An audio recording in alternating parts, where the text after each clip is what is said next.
শর্ত নয়, বিজেপিকে চাপে রাখার কৌশল। নিঃশর্ত নয়, শর্ত সাপেক্ষে এনডিএকে সমর্থনে রাজি টিডিপি এবং জেডিইউ। তাদের দাবি রেল, অর্থ, আইটি, আইনের মতন 8 থেকে 10টি মন্ত্রক। দেখুন। M for Modi, N for Naidu, N for Nitish.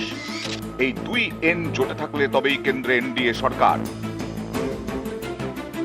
জানা গেছে টিডিপি এবং জেডিইউ দুদলই শর্ত দিয়েছে। জেডিইউ এবং টিডিপি মিলে 8 থেকে 10টি মন্ত্রকের দাবি করেছে। রেল, অর্থ, নগরোন্নয়ন, সড়ক পরিবহন, তথ্য প্রযুক্তি, আইনের মতো মন্ত্রক। 14 এবং 19-এর মতো এবার একাই ম্যাজিক ফিগার ছুঁতে পারেনি বিজেপি।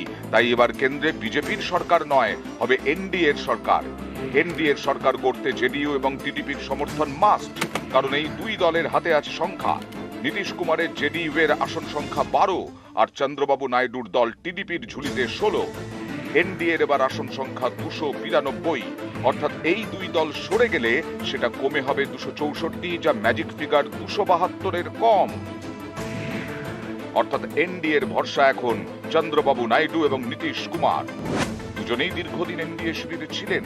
19-এর লোকসভা ভোটে চন্দ্রবাবু নাইডু ছিলেন বিরোধী শিবিরে। এবার অবশ্য এনডিএর শরিক হিসেবে লড়াই করেছে তার দল টিডিপি। অন্যদিকে নীতিশ কুমার একাধিকবার এনডিএ ছেড়েছেন। বিজেপি বিরোধী ইন্ডিয়া জোটের সলতে পাকানোর সময়ও তিনি ছিলেন সামনের সারিতে। পরে ইন্ডিয়া ছেড়ে এনডিএতে যোগ দেন নীতিশ।